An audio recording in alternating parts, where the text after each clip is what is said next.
পরিকল্পিতভাবে বৈষম্য বিরোধী ছাত্র আন্দোলনের সার্জিস আলমের উপর হামলা চালিয়ে কয়েকজনকে গুরুতর আহত করে।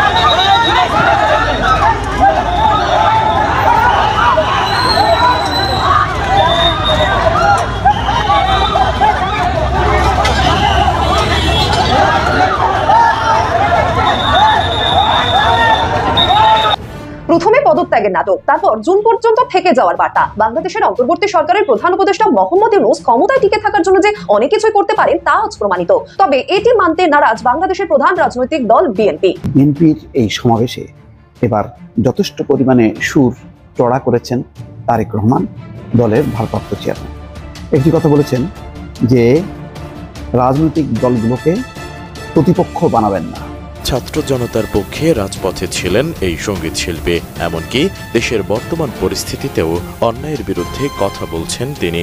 এবার জাতীয় নাগরিক পার্টি এবং জামাতকে বর্জনের ঘোষণা দিলেন তিনি। সেই সাথে সবাইকে অনুরোধ করেছেন তারা যেন এই দলগুলো থেকে দূরে থাকেন। অবশেষে বিএনপিও সরকার এবং সরকার প্রধান প্রফেসর ইউনূসের পদত্যাগের প্রসঙ্গটাকে নাটক বলে অভিহিত করলো। আজকে পল্টনে বিএনপির তারুণ্যের সমাবেশ হলো এবং সেখানে লক্ষাধিক তরুণ তরুণীর সমাবেশ আমরা লক্ষ্য করেছি। দেখেন, আমরা ছোট মানুষ, ছোট ছোট কথা বলি, বাট মাঝে মাঝে কিন্তু বড় বড় বিষয় বিশ্লেষণ করে ফেলি। তা আমরা যখন বিশ্লেষণ করি তখন মনে হয় না আরে কিসের, বলার জন্য বলে আর কি। কিন্তু যখন বিবিসির মতন কি বলা হয় যে বিশ্লেষকরা আমাদের কথাগুলো পরবর্তী সময় এসে বলে, তখন নিজের বিশ্লেষণের প্রতিও কনফিডেন্স আসে। তবে আমরা কোনো দলের পেইড এজেন্ট না। অনেকে বলেন অমুক দলের দালাল কিন্তু দালাল চিনে, এটা মাথায় রাখতে হবে। ভালো মানুষ দালাল চিনে না। আচ্ছা, যাই হোক, কথা বলছি যে একটা অলিখিত যুদ্ধ শুরু করে দিয়েছে ডক্টর মোহাম্মদ ইউনূস। এটা তিনি শুরু করে দিচ্ছেন। আমি বরাবরই বলি এই কথাগুলোর জন্য আমার বলেন তুই বিএনপির পেইড এজেন্ট বা বিএনপির পক্ষ থেকে টাকা খাইছস। আমার কথা হচ্ছে যে নির্বাচন তো দিবেনি, তো তফসিলটা কবে হবে? আসসালামু আলাইকুম রহমতুল্লাহ, সবাই কেমন আছেন? আশা করি সবাই অনেক অনেক ভালো এবং সুস্থ আছেন। সবাইকে স্বাগতম জানাচ্ছি আমাদের আরেকটি নতুন ভিডিওতে। প্রতিদিনের মতো আমি আপনাদের রিয়াদ ফারুকী আবারও চলে আসলাম নতুন একটা ভিডিও নিয়ে। দর্শক, আপনারা সবাই ইতিমধ্যে বুঝতে পেরেছেন আজকের ভিডিওটা কতটা গুরুত্বপূর্ণ হতে চলেছে। দেশের যে বর্তমানে যে রাজনীতির যে চলমান পরিস্থিতি চলতেছে তারই ধারাবাহিকতায় আজকের ভিডিওর শুরুতে বেশ কিছু অংশ বিষয় থেকে বুঝতে পেরেছেন আজকের ভিডিওটা কতটা গুরুত্বপূর্ণ হতে চলেছে। তাই আমি আর বিষয়টা নিয়ে বিস্তারিত বলবো না, কারণ বিস্তারিত বলতে গেলে ভিডিওটা অনেক লম্বা হয়ে যাবে। তাই আমি সংক্ষেপে করার ক্ষেত্রে আপনাদেরকে মূল আলোচনা নিয়ে যাচ্ছি। তার আগে আপনাকে একটি অনুরোধ জানিয়ে রাখতে চাই, যারা আমাদের চ্যানেলটিতে এখনো নতুন আছেন প্লিজ দয়া করে আমাদের চ্যানেল সাবস্ক্রাইব করে সাথে থাকবেন। আর বেশি কথা না পারে আমরা ধারাবাহিকভাবে একটু ভিডিওটা দেখে আসবো। আজকের এই ভিডিওটার মাধ্যমে অনেক গুরুত্বপূর্ণ তথ্য জানতে পারবেন। চলুন আমরা একটু বিস্তারিত দেখে আসি। পরিকল্পিতভাবে বৈষম্য বিরোধী ছাত্র আন্দোলনের সার্জিস আলমের উপর হামলা চালিয়ে কয়েকজনকে গুরুতর আহত করে।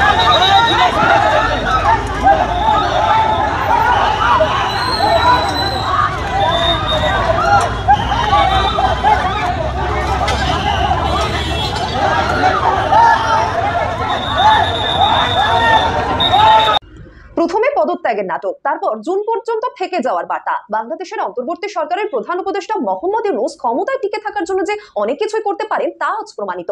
তবে এটি মানতে নারাজ বাংলাদেশের প্রধান রাজনৈতিক দল বিএনপি। এখানেই প্রশ্ন উঠছে, নির্বাচন ডিসেম্বর না জুন, কি করতে পারে বিএনপি? ডক্টর ইউনূস যাওয়াত্যাগ করলো পদত্যাগ করলো। এটা আমি সোজা সাপটা কথা।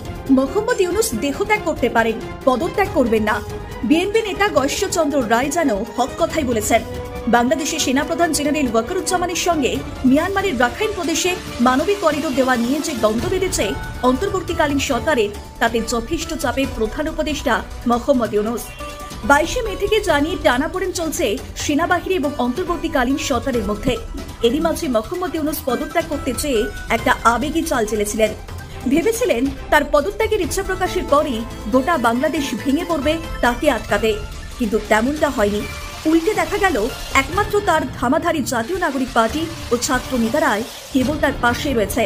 বাকিরা সেনাপ্রধানের সুরেই আগামী ডিসেম্বরের মধ্যে নির্বাচন চাইছেন। ফলে প্রবল চাপে পড়া ইউনূস সাহেব ফের একবার আওয়ামী লীগ, শেখ হাসিনা ও ভারত বিরোধিতার আওয়াজ তুললেন। তাতেও কাজ হলো না। বাংলাদেশের প্রধান রাজনৈতিক দল বিএনপি ডিসেম্বরের মধ্যে নির্বাচন করানো নিয়ে অনড়। জনগণের বাংলাদেশে জনগণের ভোটে জনগণের কাছে জবাবদিহিমূলক সরকার প্রতিষ্ঠায় যে কোনো ধরনের অজুহাত কিংবা গড়িমসির সুযোগ নিয়ে পতিত পলাতক পরাজিত স্বৈরাচার মাথা চাড়া দিয়ে ওঠার অপেক্ষায় রয়েছে। কিন্তু এটি আজকে বিভিন্ন বক্তার বক্তব্যেও ফুটে উঠেছে কথাটি। তবে ফ্যাসিবাদ মুক্ত বাংলাদেশে জনগণের গণতান্ত্রিক অধিকার প্রতিষ্ঠার মাধ্যমে ফ্যাসিস্ট তাবেদার অপশক্তির পুনর্বাসনের পথরোধ করা সম্ভব।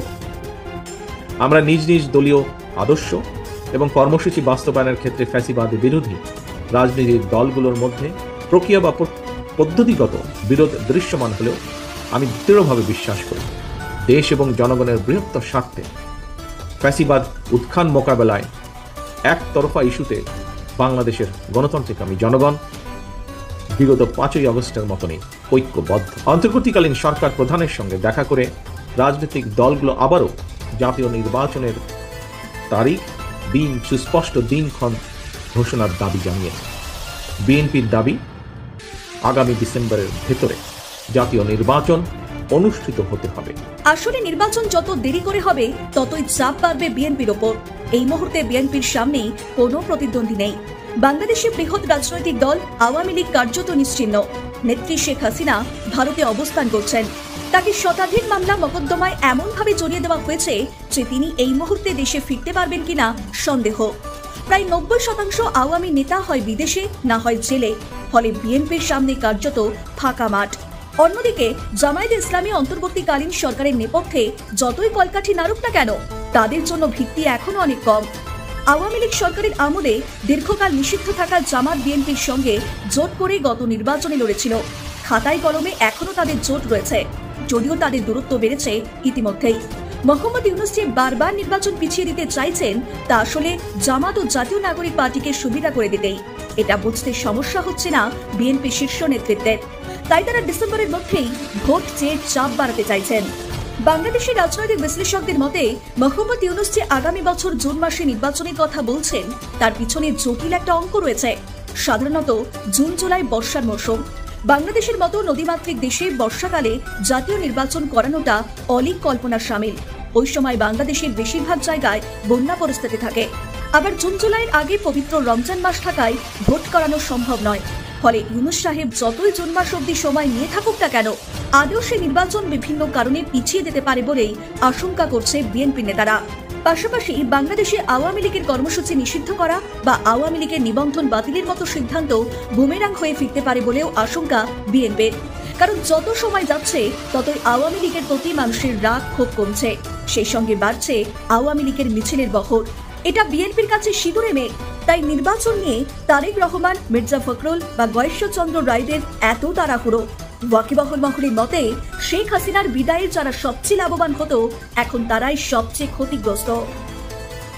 আসসালামু আলাইকুম দর্শক, খেয়াল করবেন যে বিএনপির এই সমাবেশে এবার যথেষ্ট পরিমাণে সুর চড়া করেছেন তারেক রহমান, দলের ভারপ্রাপ্ত চেয়ারম্যান। একটি কথা বলেছেন যে রাজনৈতিক দলগুলোকে প্রতিপক্ষ বানাবেন না। আরেকটি কথা বলেছেন 3 মাসের মধ্যে সম্ভব হলেও 10 মাস পরও নির্বাচন দেওয়া হচ্ছে না। তার মানে তত্ত্বাবধায়ক সরকার এসে 3 মাসের মধ্যেই নির্বাচন করে। অন্তত 4টা নির্বাচন হয়েছে বাংলাদেশে, যেগুলি সুষ্ঠু নির্বাচন হয়েছে, নিরপেক্ষ নির্বাচন হয়েছে, তুলনামূলকভাবে ভালো নির্বাচন হয়েছে এবং তারা 3 মাসের মধ্যেই করেছে। কিন্তু এখন 10 মাস হতে যাচ্ছে, 10 মাসও নির্বাচনের কোনো আলামত নেই। কবে হবে সেটাও ঠিক সুনির্দিষ্ট করে বলতে পারছে না অন্তর্বর্তী সরকার। সেই কারণে তিনি বলছেন যে 3 মাসের মধ্যে নির্বাচন দেওয়া সম্ভব হলেও অন্তর্বর্তী সরকার 10 মাস পরেও নির্বাচন দিচ্ছে না বলে মন্তব্য করেছেন বিএনপির ভারপ্রাপ্ত চেয়ারম্যান তারেক রহমান। বুধবার বিকেলে রাজধানীর নয়াপল্টনে বিএনপির কেন্দ্রীয় কার্যালয়ের সামনে যে সমাবেশ, সেই সমাবেশে তিনি এই কথা বলছেন। দর্শক, এই সমাবেশে ওনার বক্তব্যের বিস্তারিত দিক আসছে। আর একটা গুরুত্বপূর্ণ কথা বলেছেন অন্তর্বর্তী সরকারের উদ্দেশ্যে। বলেছেন যে জনগণের বিশ্বাস এবং ভালোবাসা নষ্ট হয় এমন কোনো পদক্ষেপ অন্তর্বর্তী সরকারের নেওয়া ঠিক হবে না। রাজনৈতিক দলগুলোকে প্রতিপক্ষ বানাবেন না। তিনি বলছেন দেশকে এগিয়ে নিতে বিএনপির একাধিক উন্নয়ন প্রকল্প আছে। যে কোনো দলের কর্মসূচি বাস্তবায়ন করতে হলে সরকার দরকার, নির্বাচিত সরকার। তবে জাতীয় নির্বাচন নিয়ে টাল বাহানা চলছে। বলছে যে কোনো উন্নয়ন পরিকল্পনা বাস্তবায়ন করতে হলে দরকার নির্বাচিত সরকার। নির্বাচিত সরকার ছাড়া অনির্বাচিত সরকার, অন্তর্বর্তী সরকার, তত্ত্বাবধায়ক সরকার কোনো উন্নয়ন পরিকল্পনা বাস্তবায়ন করতে পারে না। এটা হচ্ছে আমাদের সংবিধান। তিনি বলছেন যে জাতীয় নির্বাচন নিয়ে টালবাহানা হচ্ছে। এই যে নির্বাচনী বারবার দাবি করার পরেও এখনো পর্যন্ত সুনির্দিষ্ট সময়সীমা না দিয়ে ডক্টর মোহাম্মদ ইউনূস জাপান সফর করলেন। এটা কোনো ভালো হলো? 3 দিন পার হয়ে গেছে বৈঠকে, তারপরে কোনো ঘোষণা নেই।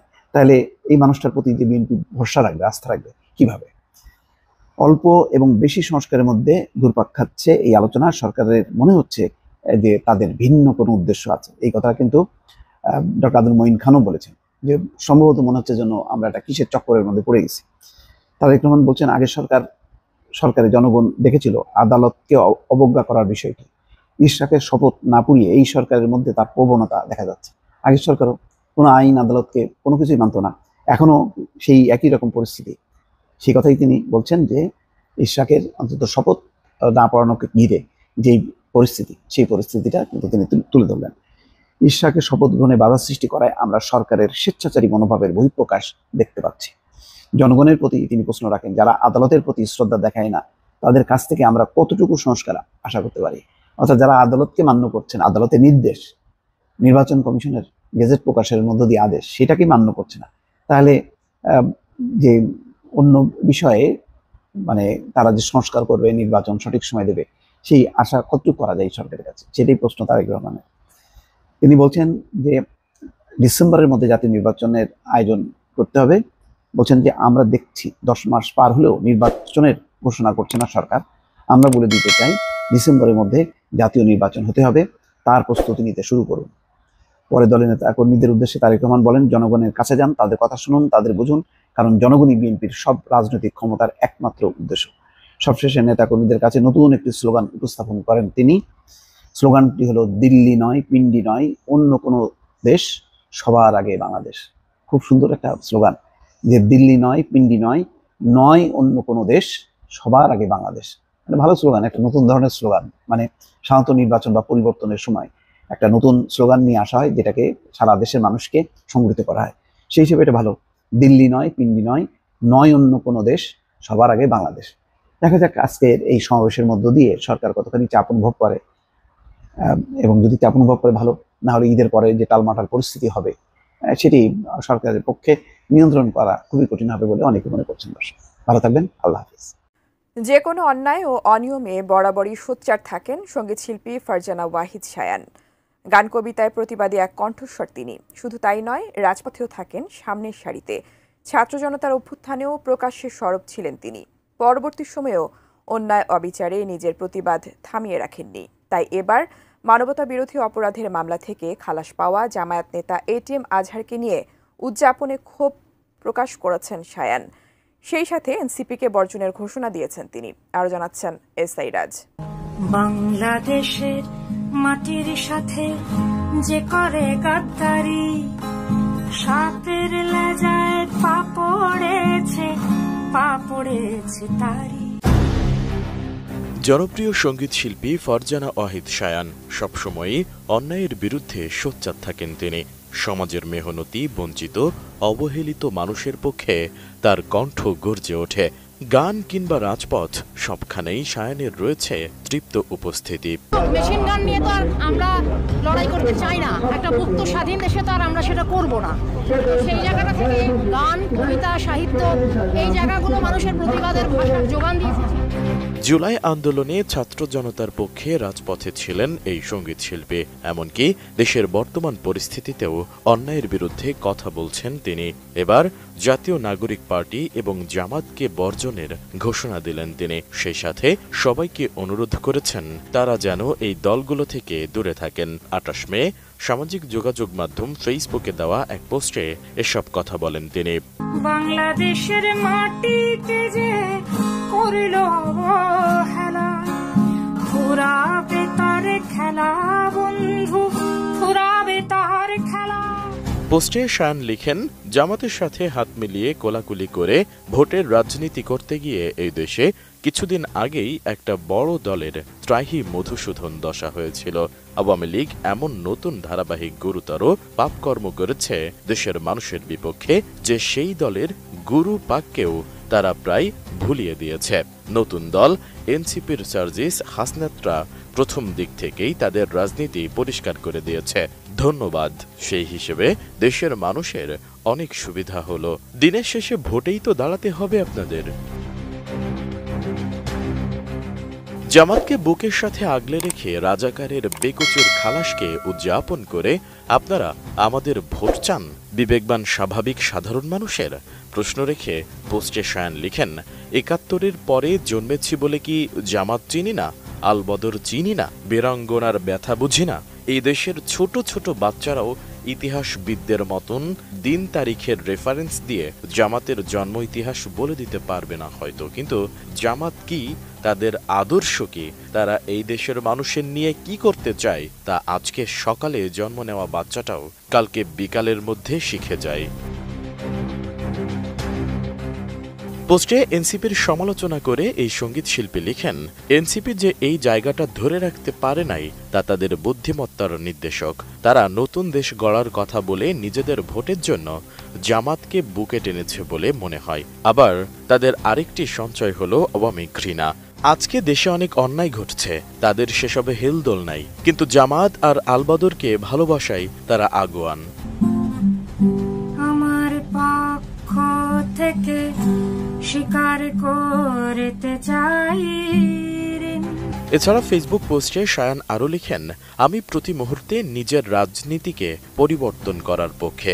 মাটির প্রশ্নে আজকে যাকে ভালো লাগছে কালকে তাকে ছুঁড়ে ফেলে দিতে দ্বিধা করি না। আগামী নির্বাচনে আমি এনসিপি, জামাত এই সমমনা দলগুলোকে ভোট নিজে তো দেবই না, বরং মানুষকে অনুরোধ করব যেন তারা এই দলগুলো থেকে দূরে থাকেন। সবশেষ ইংরেজিতে তিনি লেখেন, I will never support NCP. আছে দেশের জন্য প্রীতি তবু প্রাণের। অবশেষে বিএনপিও সরকার এবং সরকার প্রধান প্রফেসর ইউনূসের পদত্যাগের প্রসঙ্গটাকে নাটক বলে অভিহিত করলো। আজকে পল্টনে বিএনপির তারুণ্যের সমাবেশ হলো এবং সেখানে লক্ষাধিক তরুণ তরুণীর সমাবেশ আমরা লক্ষ্য করেছি। এত বড় গ্যাদারিং সাম্প্রতিক সময়ে আমরা দেখিনি। এরকম জনসমর্থন সামনে নিয়ে এসে বিএনপি বোধহয় একটা বার্তাও দিতে চাইছে এবং সেখান থেকে সরকার প্রফেসর ইউনূসের পদত্যাগ করতে চাওয়াকে নাটক বলে অভিহিত করা হলো এবং আলটিমেটাম দেয়া হলো। প্রফেসর ইউনূস কি সত্যিই নাটক করেছিলেন? সেই নাটকের ফলাফলটা কি হলো? নাটকে আসলে কে জিতলো, কে হারলো? বিএনপি কি তার নাটকের সঙ্গে পেরে উঠছে না? সেই প্রশ্নগুলো ঘুরপাক খাচ্ছে চতুর্দিকে। কি বলছেন বিএনপি নেতারা? প্রফেসর ইউনূসের নাটকেরই বা অবস্থা কি? সেই আলোচনা করবো এই ভিডিওতে। থাকবেন পলিটিক্স টিভির নিয়মিত আয়োজনে।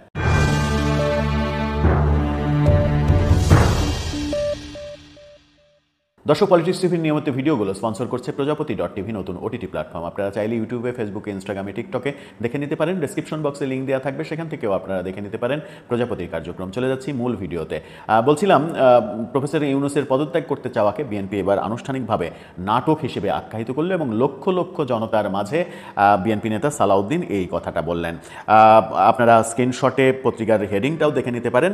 তিনি যা বলেছেন, তিনি বলেছেন যে সরকার পদত্যাগ নিয়ে নাটক করছে, অর্থাৎ সরকার প্রধানের যে পদত্যাগ করতে চাওয়া এটা এক ধরনের নাটক। ওদিকে মির্জা আব্বাস বলেছেন, সরকারের শরীরের বিভিন্ন অঙ্গ প্রত্যঙ্গে পচন ধরেছে। এই পচন ধরা অবস্থায় এই সরকারকে নিয়ে সামনে এগোনো যাবে না, তাই এই সরকারের এখনই বিদায় নেওয়া উচিত। নির্বাচন দিয়ে নির্বাচিত সরকারের কাছে ক্ষমতা হস্তান্তর করে বিদায় নিয়ে নেওয়া উচিত, এরকম কথা এসেছে। আবার বিএনপির যিনি ভারপ্রাপ্ত চেয়ারম্যান তারেক রহমান, তিনি লন্ডন থেকে ভার্চুয়ালি যুক্ত হয়েছিলেন। যুক্ত হয়ে তিনি বলেছেন যে কোনো কথা চলবে না, কোনো তালবাহানা চলবে না, ডিসেম্বরের মধ্যেই নির্বাচন দিতে হবে। অর্থাৎ সরকারকে এক ধরনের আলটিমেটাম দেওয়া হলো, ডিসেম্বরের মধ্যেই নির্বাচন দিতে হবে, নতুবা বিএনপি আন্দোলনে চলে যাবে, এরকম কথাও বিএনপির নেতারা বলেছেন। সেখানে ইশরাকের মেয়র হিসেবে শপথ না পড়ানো নিয়েও কথা বলা হয়েছে। ইশরাক ইস্যুতে সরকার এখনও হার্ডলাইনে, কিন্তু এত যে কিছু হচ্ছে, এত ঘটনা ঘটছে, তাতে কি বিএনপি রাজনৈতিকভাবে সুবিধাজনক অবস্থায় রয়েছে? আদতেও কি বিএনপি তার রাজনৈতিক কৌশলে সরকারের সঙ্গে সুবিধা করতে পারছে? অনেকে বলছেন যে বিএনপির রাজনৈতিক নেতৃত্ব খুব একটা সুবিধা করতে পারেনি। এই যে আজকে লক্ষাধিক মানুষের জমায়েত হলো, এই লক্ষাধিক মানুষের জমায়েত মানে হচ্ছে বিএনপির একটা বড় সমর্থন রয়েছে বাংলাদেশে। এই মুহূর্তে আওয়ামী লীগকে বাদ দিলে বিএনপি বাংলাদেশের সবথেকে বেশি সমর্থকের দল। সেটা বারবার প্রমাণ করারও আসলে কিছু নেই, এটা প্রমাণিত সত্য। আজকে এই শোডাউনের মাধ্যমে আর একটা ইঙ্গিত দেওয়া হলো, কিন্তু এই যে ব্যাপক জনগোষ্ঠী তাদের সমর্থক, কিন্তু নেতৃত্বের জায়গায় সঠিক দাবার চালটা কিংবা সঠিক ঘুঁটি সাজানোটা কি হচ্ছে, রাজনৈতিক ঘুঁটি সাজানোটা কিন্তু অনেক বড় একটা ব্যাপার। সেই ক্ষেত্রে বিএনপি কি গত 15 বছর ধরে যে দুর্বলতা প্রকাশ করে এসেছে এখনও সেই রকম দুর্বলতা প্রকাশ করে চলেছে? অনেকে বলছেন যে বিএনপির নেতৃত্ব থেকে খুব একটা চমক জাগানো কোনো কিছু আসছে না, সেই কারণে সরকারের কৌশলের কাছে তারা পেরে উঠছে না, তারা ধরা খাচ্ছে। এই যে সরকার প্রধানের পদত্যাগ ইস্যুটাকে তারা নাটক বলছে, এটা যদি সত্যি হয়ে থাকে তাহলে সেই নাটকের এগেনস্টে যে সিনেমা করা উচিত সেই সিনেমা করতে বিএনপি ব্যর্থ হয়েছে। সেই কারণে সরকার তার অবস্থায় একেবারে মজবুতভাবে বসে আছে। সরকারের অবস্থান এতটুকু পরিবর্তন হয়নি। সরকারের অবস্থান পরিবর্তন করতে বিএনপি এই লক্ষ লক্ষ মানুষের সমাগম করেও কি সামর্থ্য আদায় করতে পারবে কিংবা সমর্থ হবে, সেই প্রশ্ন সামনে এসে যাচ্ছে। কারণ কৌশলের খেলা, রাজনীতি একটা কৌশলের খেলা। সেই কৌশল নেয়ার ক্ষেত্রে যদি তারা পিছিয়ে পড়ে, তারা এগিয়ে যেতে না পারে, তাহলে ব্যাপারটা আমার মনে হয় সুদূর পরাহত হয়ে যাবে। দর্শক, আপনার কি মনে হয়, প্রফেসর ইউনূস কি সত্যিই নাটক করেছিলেন? তার নাটকের শেষ দৃশ্যে আসলে কি আছে? নাটকের শেষ দৃশ্যে আমরা কি কোনো চমক দেখতে পাবো, যে চমকে আমরা সবাই বলে উঠব এটা তো প্রত্যাশা করিনি? আপনার মত? দেখেন, আমরা ছোট মানুষ, ছোট ছোট কথা বলি, বাট মাঝে মাঝে কিন্তু বড় বড় বিষয় বিশ্লেষণ করে ফেলি। তা আমরা যখন বিশ্লেষণ করি তখন মনে হয় না আরে কিসের, বলার জন্য বলে আর কি। কিন্তু যখন বিবিসির মতন কি বলা হয় যে বিশ্লেষকরা আমাদের কথাগুলো পরবর্তী সময় এসে বলে, তখন নিজের বিশ্লেষণের প্রতিও কনফিডেন্স আসে। তবে আমরা কোনো দলের পেইড এজেন্ট না। অনেকে বলেন অমুক দলের দালাল কিন্তু দালাল চিনে, এটা মাথায় রাখতে হবে। ভালো মানুষ দালাল চিনে না। আচ্ছা, যাই হোক, কথা বলছি যে একটা অলিখিত যুদ্ধ শুরু করে দিয়েছে ডক্টর মোহাম্মদ ইউনূস। এটা তিনি শুরু করে দিচ্ছেন। আমি বরাবরই বলি এই কথাগুলোর জন্য আমার বলেন তুই বিএনপির পেইড এজেন্ট বা বিএনপির পক্ষ থেকে টাকা খাইছস। আমার কথা হচ্ছে যে নির্বাচন তো দিবেনি, তো তফসিলটা কবে হবে, নির্বাচনটা কবে হবে, এই দুইটা জিনিসের নামে হচ্ছে সুস্পষ্ট নির্বাচনী রোডম্যাপ, যেটা বিএনপির দাবি করছে যে আপনি স্পষ্ট করেন। কিন্তু ডক্টর মোহাম্মদ ইউনূস কাকতালীয়ভাবে স্পষ্ট করছেন না। আর সেখান থেকেই বিএনপি আস্থা রাখতে পারতেছে না যে এই সরকার আসলে গিয়ে যদি মুখ দিয়ে একটা তারিখ বলে তাহলে ডক্টর ইউনূস একটা জায়গায় আটকাই যাবেন। তিনি আটকাইতে চাচ্ছেন না, এটা মনে করছে বিএনপি, এবং এখানে এনসিপি সহ নানান ইস্যুতে তাদের বিভিন্ন বক্তব্য আসছে। গতকালকে জনাব তারেক রহমান যখন একদিকে বলছেন যে ডিসেম্বরের মধ্যে নির্বাচন হতে হবে, বিবিসি সহ রাজনৈতিক বিশ্লেষকরা ভাবছেন যে জনাব তারেক রহমান এটা আলটিমেটাম দিয়েছেন। এবং বিএনপির নেতাকর্মীরা মনে করছেন, সালাউদ্দিন সাহেব বলছেন যে এই সরকারের বিরুদ্ধে আন্দোলনে নামা বিষয়টা দুঃখজনক, কিন্তু আমাদের কিছু করার নাই। সরকার যদি নির্বাচনের সুস্পষ্ট রোডম্যাপ না দেয় তাহলে আমরা আন্দোলনে নামবো, এবং জনাব তারেক রহমান ডিসেম্বরে নির্বাচনের জন্য নেতাকর্মীদেরকে প্রস্তুত হবার জন্য নির্দেশ দিয়েছেন। তাহলে বুঝতে পারছেন বিএনপির বক্তব্য স্ট্রেইট, ঈদের পর আন্দোলন হবে। এই যখন অবস্থা, তখন আমাদের প্রধান উপদেষ্টা ডক্টর মোহাম্মদ ইউনূস তিনি কোথায় আছেন এই মুহূর্তে? আমি যখন নিউজটি করছি, টোকিওর ইম্পেরিয়াল হোটেলে তিনি অবস্থান করছেন। সেখানে জাপানের সাবেক প্রধানমন্ত্রী এবং জাপান বাংলাদেশ পার্লামেন্টারি ফ্রেন্ডশিপ লীগের সভাপতি তারো আশো তিনি ডক্টর মোহাম্মদ ইউনূসের সাথে সাক্ষাৎ করেছেন। তো সাক্ষাৎ করতে যাওয়ার পর তিনি বলছেন আগামী বছর জুনের মধ্যেই দেশে সাধারণ নির্বাচন হবে।